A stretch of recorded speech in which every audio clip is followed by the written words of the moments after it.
Di penghujung tahun 2022, tepatnya pada tanggal 30 Desember Presiden Jokowi kembali menyulut kontroversi yang berpotensi membuat berbagai elemen masyarakat turun ke jalan. Pasalnya, pada hari itu Jokowi menandatangani peraturan pemerintah pengganti Undang-Undang atau Perpu Nomor 2 Tahun 2022 tentang Cipta Kerja, sebagai pengganti Undang-Undang Nomor 11 Tahun 2020 tentang Cipta Kerja yang dinyatakan inkonstitusional bersyarat oleh Mahkamah Konstitusi.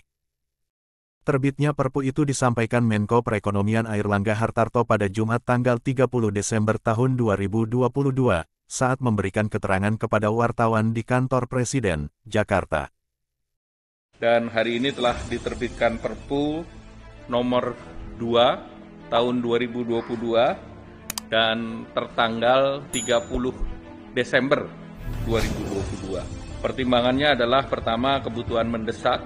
Pemerintah perlu mempercepat antisipasi terhadap kondisi global, baik yang terkait dengan ekonomi, kita menghadapi resesi global, peningkatan inflasi, kemudian ancaman stagflasi, dan juga beberapa negara berkembang yang sudah masuk pada IMF itu lebih dari 30 dan sudah antri juga 30. Jadi kondisi krisis ini untuk emerging and developing country menjadi sangat real, dan juga terkait dengan geopolitik, perang Ukraina-Rusia dan konflik lainnya juga belum selesai, dan pemerintah menghadapi, tentu semua negara menghadapi krisis pangan, energi, keuangan, dan perubahan iklim.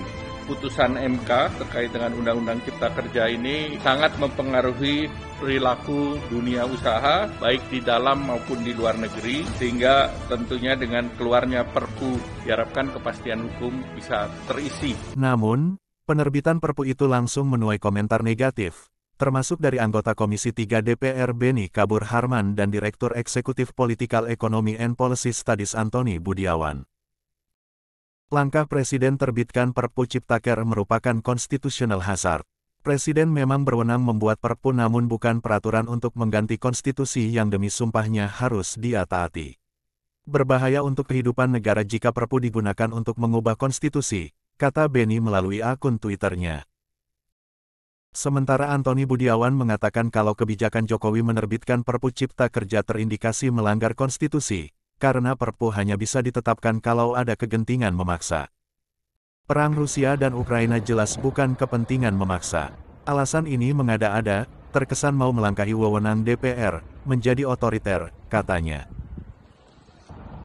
Seperti diketahui, Undang-Undang Cipta Kerja merupakan salah satu undang-undang kontroversial yang terbit di era pemerintahan Jokowi, karena undang-undang ini selain tidak melibatkan partisipasi publik dalam penyusunannya, juga pro pengusaha dan tidak pro rakyat.